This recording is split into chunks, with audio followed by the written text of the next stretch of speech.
먼저 우리가 이 말씀을 제대로 이해하기 위해서는 요나에 대하여 바로 아는 것이 중요합니다. 우리가 요나 하면은 물론 틀린 내용은 아니지만은 요나가 한 몇 가지 잘못 때문에 우리는 그 내용 전체만 기억을 하고 요나가 하나님 앞에서 또 니느웨 성을 위해서 얼마나 큰 위대한 역사를 이루었는가는 잊어버릴 때가 많습니다. 우리가 요나 하면은 대부분 다 기억하는 내용은 짧게 요나서 전체에 매우 쉽게 또 분명하게 우리에게 말씀을 해주기 때문에 그 내용을 기억하는 것은 어려운 일이 아닙니다. 요나 하면은 대부분 다 제일 먼저 하나님의 명령에 불순종하여 니느웨로 가라는 명령을 거역을 하고 다시스로 정반대 방향으로 도망친 웃기는 선지자 이렇게 이해를 합니다. 물론 그 말은 맞는 말입니다. 그래서 그 결과 하나님께서 바다에 큰 풍랑을 일으킴으로 많은 사람들로 하여금 죽을 고생을 하게 만든 선지자이기도 합니다. 이런 잘못들을 범했기 때문에 선지자의 신분으로 이방인들로부터 앞에 1장 10절 말씀에 보면은 이방 선원들이 이렇게 말을 합니다. 두려워하여 이르되 네가 어찌하여 그렇게 행하였느냐. 이방 선원들로부터 자기가 한 잘못에 대하여 책망을 듣는 참 어떻게 보면은 한심한 선지자로 성경은 분명히 기록을 하고 있습니다. 그 다음에 또 우리가 기억하는 요나의 잘못은 하나님의 명령을 거역한 벌로 물고기 뱃속에 들어가서 3일 동안 고생을 한 선지자다. 그 다음에 더 나쁜 요나의 면은 바로 여기에 있습니다. 이스라엘을 장기간 괴롭힌 민족적 감정 때문에 니느웨 사람들이 하나님 앞에서 회개하고 구원받는 것을 배아파한 매우 옹졸한 선지자이기도 합니다. 우리가 생각해 보면 이 대목에서 선지자가 어떻게 그런 생각을 할 수가 있는가? 하나님의 역사를 통해서 자기가 쓰임을 받고 그 결과 니느웨 사람들이 죄 용서받고 하나님께서 마련하신 재앙을 피했음에도 자기가 그런 일에 쓰임받은 것에 대하여 감사하고 영광으로 생각해야 하는데 그걸 배가 아파서 못 견뎌서 뒤에 보면은 하나님께 대들고 반항하는 모습을 보이고 있습니다.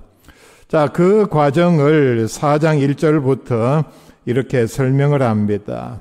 결과적으로 니느웨 사람들이 다 회개하고 하나님의 진노를 피했기 때문에 4장 1절에 요나가 매우 싫어하고 성내며 참 이 속이 좁은 선지자죠. 그 다음에 2절에 보면은 여호와께 기도하여 이르되 여호와여 내가 고국에 있을 때에 이러하겠다고 말씀하지 아니하였나이까. 아마 1장에서는 기록을 하지 않았지만은 하나님께서 요나에게 니느웨로 가서 하나님의 뜻을 전하라 했을 때에 저는 싫습니다. 내가 그렇게 전해서 니느웨 사람들이 하나님의 그 진노의 심판을 면하면은 나는 그거 배 아파서 못 봅니다 하는 그런 말을 했던 것으로 보입니다. 그래서 그러므로 내가 빨리 다시스로 도망하였사오니 미리 하나님께 이런 얘기가 있었던 것 같습니다. 주께서는 은혜로우시며 자비로우시며 노하기를 더디하시며 이내가 크시사 뜻을 돌이켜 재앙을 내리지 아니하시는 하나님이신 줄을 내가 알았음이니이다. 내가 이럴 줄 알았다는 얘기죠.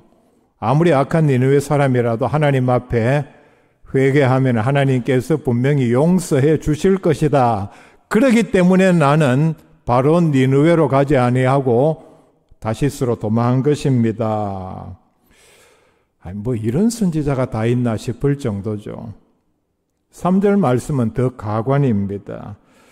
여호와여 원하건대 이제 내 생명을 거두어 가소서. 사는 것보다 죽는 것이 내게 나음이니이다. 무슨 얘기냐 하면은 나는 이런 더러운 꼴 못 보니까 차라리 나를 죽여달라.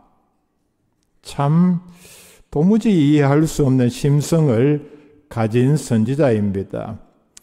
하나 더 나아가면은 박넝쿨이 시들어서 아마 날씨가 더운 지역이어서 그 그늘에 의지해서 더위를 피하고 어느 정도 마음의 안정을 취했는데 햇빛이 강하게 내리쬐자 요나가 물고기 뱃속에 3일 들어가 있었다 그랬죠.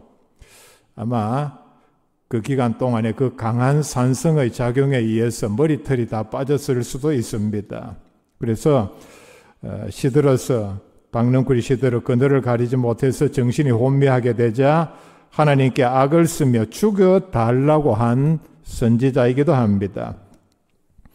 4장 8절과 9절에 그 내용이 나옵니다. 해가 뜰 때에 하나님이 뜨거운 동풍을 예비하셨고 해는 요나의 머리에 쪼이며 요나가 혼미하여 스스로 죽기를 구하여 이르되 사는 것보다 죽는 것이 내게 나으니이다 하니라.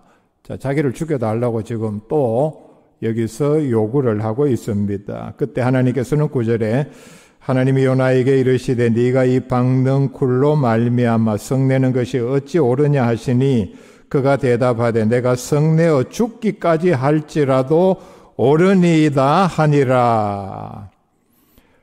아주 참 아마 그 현장을 보면은 가관일 것입니다.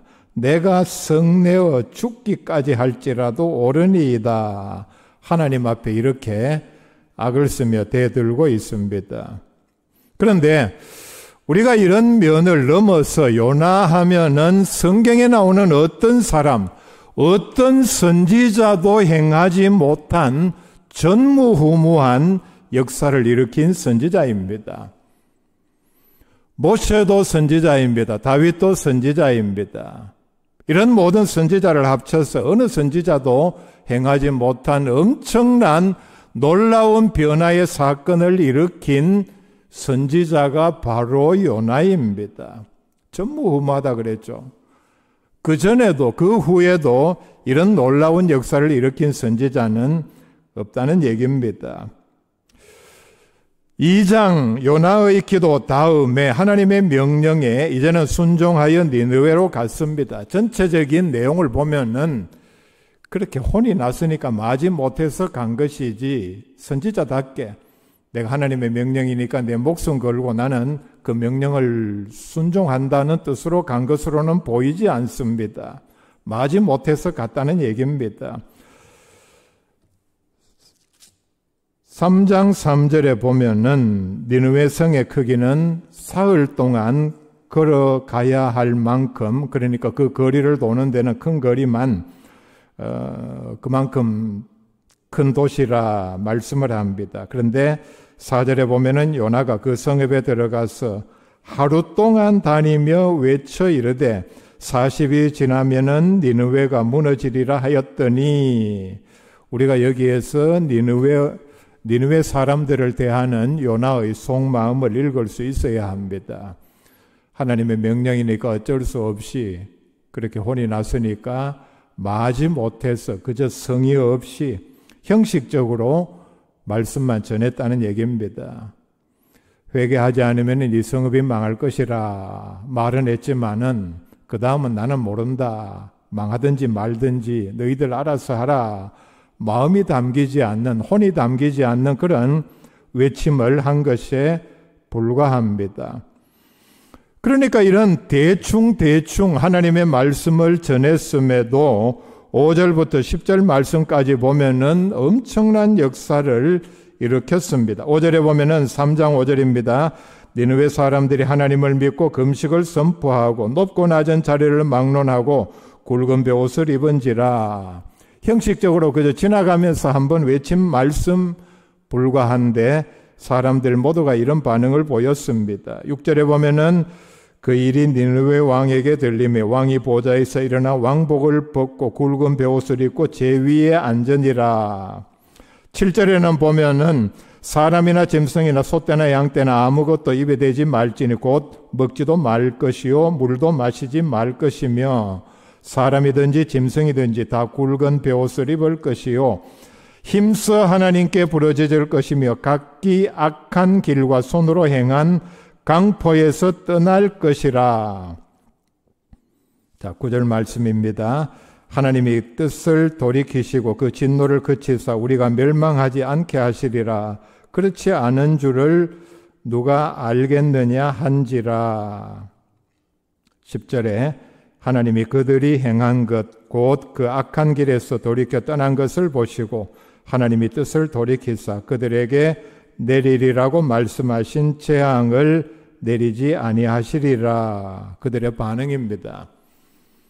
요나는 마음에 없는, 성이 없는, 정성을 다하지 않는 외침에 니느웨 사람들은 이렇게 짐승까지, 짐승이 그래 했다는 것은 아닙니다. 베옷을 입고 식음을 전폐하고 하나님 앞에 뉘우치는 모습을 보였습니다. 엄청난 역사를 일으켰습니다. 이 위대한 역사의 요나는 이런 부족한 또는 자질이 없는 선지자임에도 불구하고 쓰임을 받았고 하나님께서는 그를 들어 쓰셨습니다. 결정적으로 이런 놀라운 위대한 역사가 바로 오늘 2장에 나오는 요나의 기도에서부터 시작을 했습니다. 자, 요나의 기도를 살펴볼 수 있기를 바랍니다. 말씀드리는 이유는 요나의 기도가 요나의 기도로 끝나는 것이 아니라 바로 우리의 기도가 되게 하기 위함입니다. 첫째는 회개의 기도입니다. 요나가 하나님의 명령을 거역하자 하나님께서는 바다에 큰 풍랑을 일으켜서 배에서는 난리가 났고 이게 누구 때문이냐 제비를 뽑아서 결국은 요나가 걸렸습니다. 그래서 이방 선원들에 의해서 바다에 던져져서 큰 물고기가 삼켜서 그 뱃속에 3일간 있었습니다. 자, 오늘 말씀은 요나가 물고기 뱃속에 들어가자 바로 기도하는, 즉 회개의 기도를 드리는 장면부터 시작을 합니다. 2절에 보면은 내가 받는 고난으로 말미암아 여호와께 불러 아뢰었더니 주께서 내게 대답하셨고 내가 스올의 뱃속에서 부르짖었더니 주께서 내 음성을 들으셨나이다. 즉각적으로 하나님 앞에 자신의 잘못을 뉘우쳤습니다. 우리가 위기를 만났을 때에 가장 먼저 해야 할 일은 바로 하나님 앞에 자신의 죄를 뉘우치는 일입니다. 좋은 반대의 경우가 바로 다윗의 경우입니다. 다윗도 선지자라 그랬죠. 하나님의 영감을 받는, 그래서 하나님의 말씀을 기록하는 사람임에도 불구하고 다윗은 회개를 미룰 때에 시편 32편 3절과 4절에 보면은 그의 뼈가 쇠하였고 진액이 빠져서 여름 가뭄에 마름같이 되었다.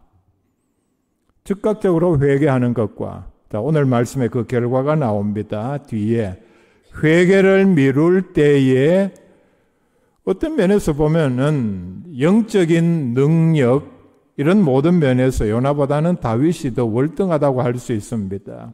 그런 다윗도 회개를 미룰 때에 그런 엄청난 고통을 당했습니다. 그런데 요나는 자신의 죄를 깨닫고 하나님 앞에 바로 회개를 했고 그 결과 하나님께서는 큰 은혜를 베풀어 주셨습니다. 그만큼 크게 쓰임받는 은혜만큼 더 큰 은혜가 어디 있습니까? 엄청난 복입니다. 잠언 28장 13절에 자기의 죄를 숨기는 자는 형통하지 못하나 죄를 자복하고 버리는 자는 불쌍히 여김을 받으리라. 하나님께서 우리에게 주신 약속입니다. 두 번째는 환경을 초월한 기도였습니다. 요나는 지금 바다 깊은 곳 큰 물고기 뱃속에 있습니다. 2절에 이 부분을 스올의 뱃속이라 표현을 했습니다. 스올은 죽은 사람들이 가는 구약적인 개념에서 음부, 사후의 세계를 가리킵니다. 요나가 이렇게 표현한 이유가 뭡니까? 이게 벌써 내가 지금 숨은 붙어 있지만은 죽은 것과 마찬가지라는 인식을 분명히 했기 때문입니다. 그러니까 살아서는 내가 절대로 나올 수 없는 장소다. 내가 거기에 떨어졌다. 3절에는 보면은 주께서 나를 깊음 속 바다 가운데에 던지셨으므로 큰 물이 나를 둘렀고 주의 파도와 큰 물결이 다 내 위에 넘쳤나이다. 그가 지금 자기 위로 볼 때에 얼마나 깊은 물이 파도와 함께, 그러니까 자기가 얼마나 깊음 가운데 빠져 있는가를 표현을 하고 있습니다.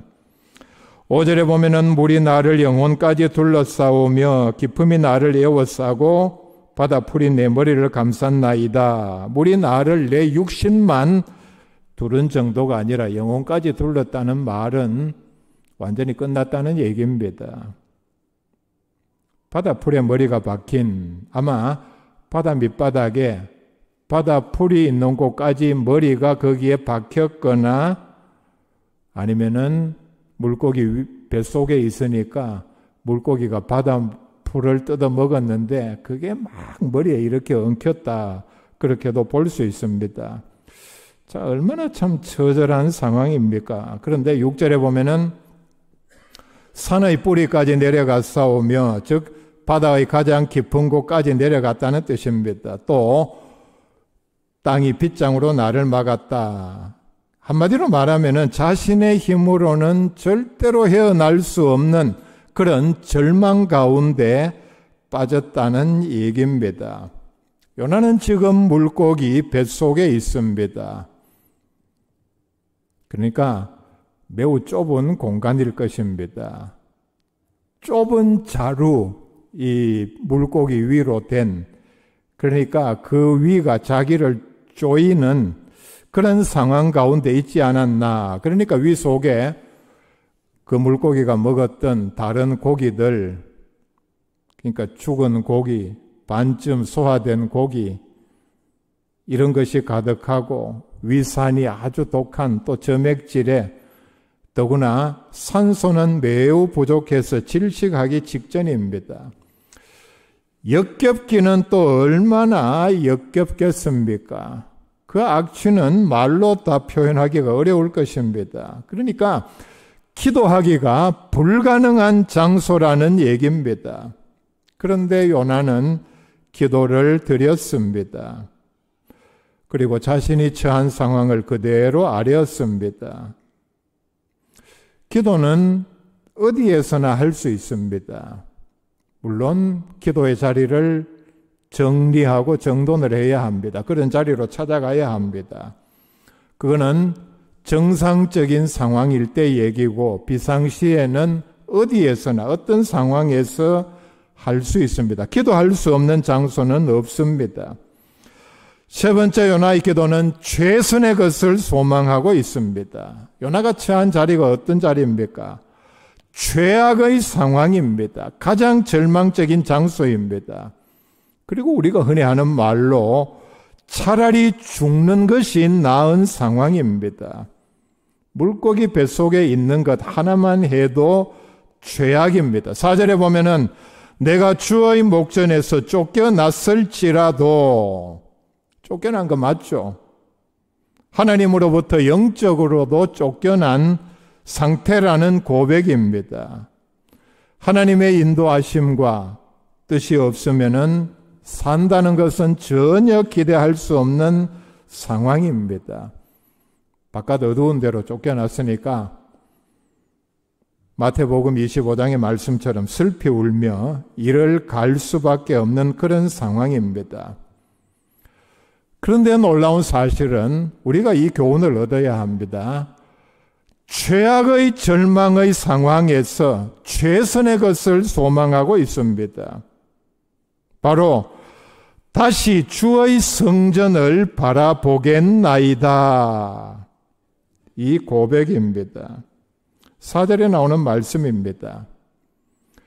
최악의 절망의 상황, 물고기 뱃속에서 성전을 내가 바라보겠나이다. 바라봅니다. 성전은 바로 하나님께서 계시는 자리요. 우리가 찾아가면은, 자, 이때가 구약이니까 언제든지 우리를 만나 주시는 그런 자리입니다.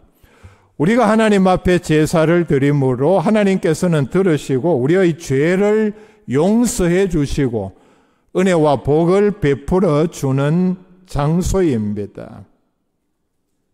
물고기 뱃속에서 이 땅에서 우리가 상상할 수 있는 최선의 자리를 지금 바라보고 내가 기대하고 소망을 하고 있다. 그러니까 하나님의 은혜를 구한다는 뜻입니다. 그리고 내 소망은 모두 다 하나님께 있다는 고백입니다. 절망 가운데서 이런 기도, 나는 지금 최선의 것을 소망합니다. 이런 기도를 드리는 사람은 정말 하나님께서 그 사람이 미워서 쫓아냈다 할지라도 다시 받아줄 수밖에 없습니다.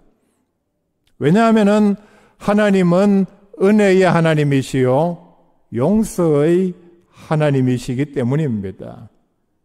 최악의 절망 가운데서도 자기의 잘못을 뉘우치고 하나님께서는 내게 은혜 주실 줄 믿습니다. 최선의 것을 소망하는데 어떻게 하나님께서 외면할 수 있겠습니까? 요나가 절망 가운데서도 최선의 것을 소망하는 이유는 하나님께서 자신을 결국에는 용서해 주시고 은혜 베풀어 주실 것을 확신하기 때문입니다. 우리가 위기 가운데서 또 절망을 만나면은 한탄을 하고 사람도 원망하고 결국은 또 쉽게 하나님까지도 원망을 합니다. 근데 하나님께서 기뻐 받으시고 듣기를 원하시는 기도는 고난 가운데서도 최선의 것을 소망하는 기도입니다. 믿음은 최악의 상황에서도 최선의 것을 소망하는 것입니다. 우리가 땅에 살아가면서 가장 어려운 상황을 불신자도 그렇게 얘기하지요. 지옥 같다고 하지 않습니까? 지옥 같은 어려움 가운데서도 우리는 천국을 소망해야 합니다. 천국 같은 삶을 소망해야 한다는 뜻입니다. 중병 중에도 우리는 건강 회복함을 바라고 소망하는 마음으로 특별히 내가 건강을 회복하면은 하나님께 이런 충성을 하겠다. 이걸 소망하며 기도할 수 있어야 합니다. 하나님의 선하심을 믿는 믿음으로 최선의 것을 소망하시기를 바랍니다. 네 번째는 감사의 기도를 드렸습니다. 우리가 이 2장 요나의 기도 전체를 보면은 감사의 기도입니다. 감사할 상황이 아니죠. 처음부터 끝까지 원망을 해도 시원찮을 상황입니다. 2절에 보면은 주께서 내게 대답하셨고 내 음성을 들으셨나이다. 6절에는 주께서 내 생명을 건지셨나이다. 그러니까 아직 물고기 뱃속에 있지만은 하나님께서 구해 주실 줄 믿는 믿음으로 미리 감사를 드린다는 뜻입니다. 7절 말씀은 응답 받은 것을 감사를 드리고 있습니다. 9절 말씀, 나는 감사하는 목소리로 주께 제사를 드리며, 놀라운 고백입니다. 구원해 주신 은혜를 감사하는 제사를 내가 드리겠다.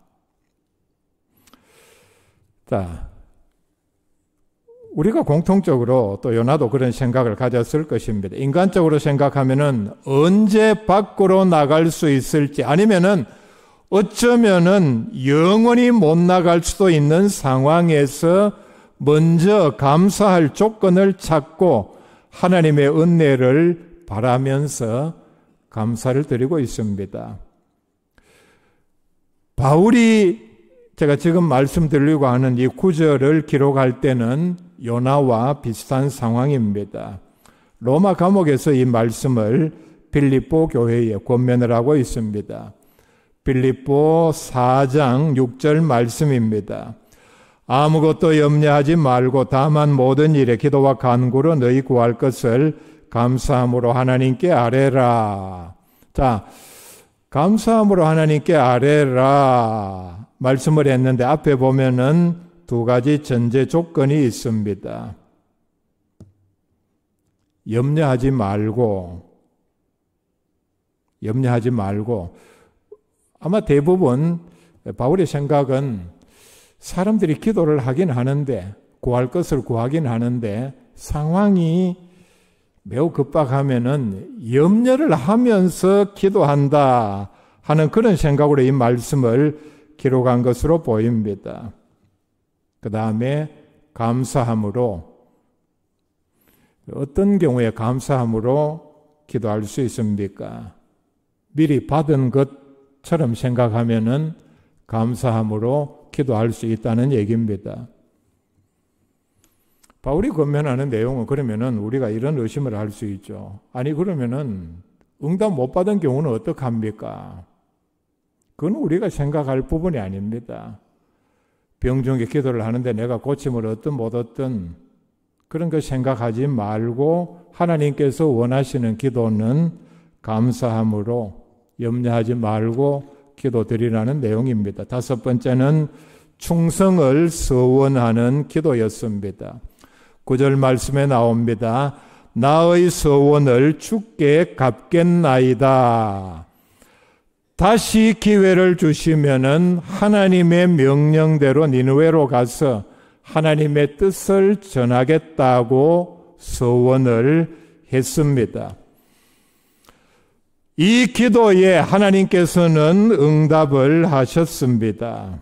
기도가 끝나자마자 10절에 보면은 여호와께서 그 물고기에게 말씀하시매 요나를 육지에 토하니라 말씀을 했고, 바로 이어지는 3장 1절과 2절에 여호와의 말씀이 두 번째로 요나에게 임하니라 이르시되 일어나 저 큰 성읍 니느웨로 가서 내가 네게 명한 바를 그들에게 선포하라 하신지라. 그리고 3절에 보면은 요나는 즉각적으로 순종을 했습니다.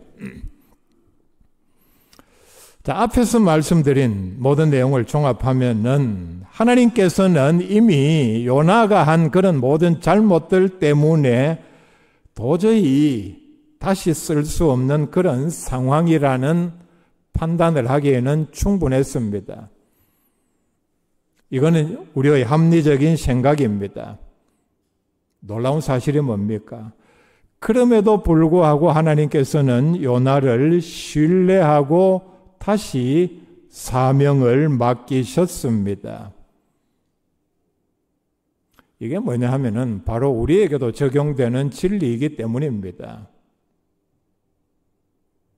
여러분 자신이 그렇지 않습니까? 우리 모두 누가 봐도 저 인간은 가망 없고 다시 기회를 줘봤자 이렇고 저렇고 그런 말을 할 수 있겠죠. 그런데 요나에게도 또 우리에게도 하나님께서는 다시 신뢰하고 변함없는 애정으로 다시 사명을 맡기셨습니다. 그 결과 엄청난 역사를 일으키는 도구로 쓰임 받았습니다. 요나의 기도의 결과, 자, 또 하나 더 있습니다. 예수님께서 마태복음 12장 39절 이하에 하신 말씀입니다. 악하고 음란한 세대가 표적을 구하나 선지자 요나의 표적밖에는 보일 표적이 없느니라. 요나가 밤낮 사흘 동안 큰 물고기 뱃속에 있었던 것 같이 인자도 사흘 동안 땅 속에 있으리라. 예수님께서는 요나가 물고기 뱃속에 들어갔다가 3일 만에 다시 나온 사건을 자신의 죽음과 부활의 예표로 증언하셨습니다.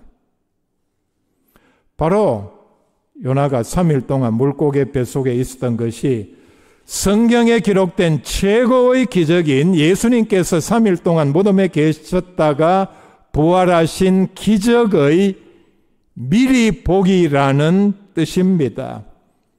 하나님께서는 요나의 기도를 들으셔서 예수님의 죽으심, 또 3일 만에 부활하심을 미리 보여주는 그런 귀한 도구로 들어쓰셨습니다. 이런 두 가지 엄청난 일들이 바로 오늘 말씀에 나오는 짧은 요나의 기도에서부터 시작을 했습니다. 이 기도로 이런 엄청난 일의 쓰임을 받았습니다. 요나의 기도의 모범을 배우고 실천하는 주의 백성들 되시기를 바랍니다.